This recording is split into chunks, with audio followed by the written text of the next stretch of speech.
The arguments for the circular economy are quite clear, and we have actually explained them in detail in 2 papers published over the last year. Every year we consume 1.7 times what the Earth can safely regenerate. Around only 9% of all our activities can be considered to be circular. So every area of the economy has to transform: consumers, companies and governments. We need an acceleration, and this acceleration will touch everyone.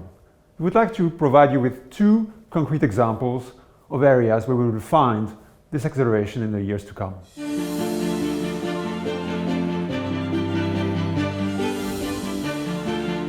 The first example is the global supply chain.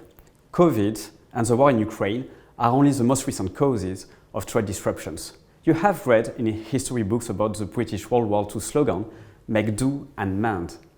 And that wasn't a choice made out of altruism, but one guided by sheer necessity.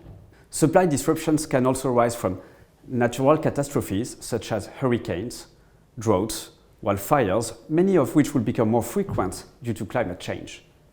Policy-driven actions such as tariffs on imported goods or export quotas, and ESG issues with supply countries, for instance pertaining to human rights violations or possibly carbon taxes. On top of all that, many essential raw materials and processing capabilities are geographically concentrated.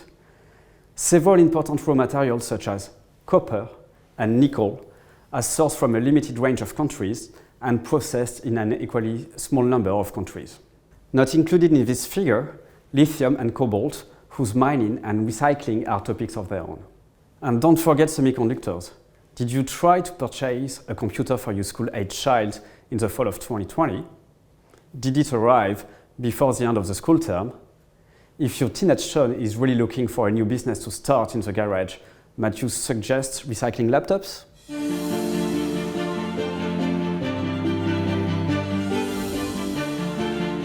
The second example pertains to climate change.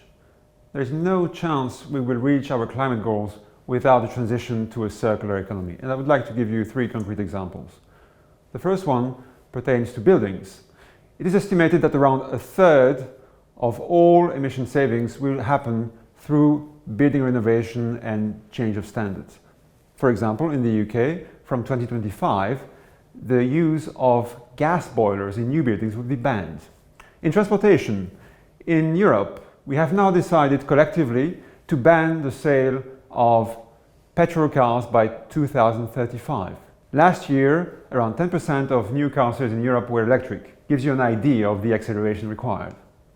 The third example pertains to packaging and packaging waste. As we speak now, the European Union is deciding on a new regulation pertaining to packaging and packaging waste.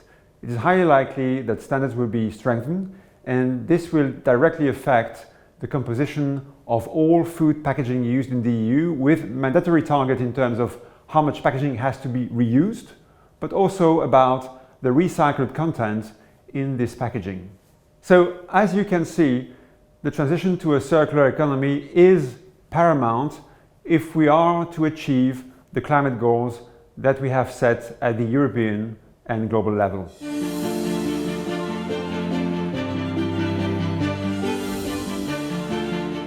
The transition to a circular economy has started.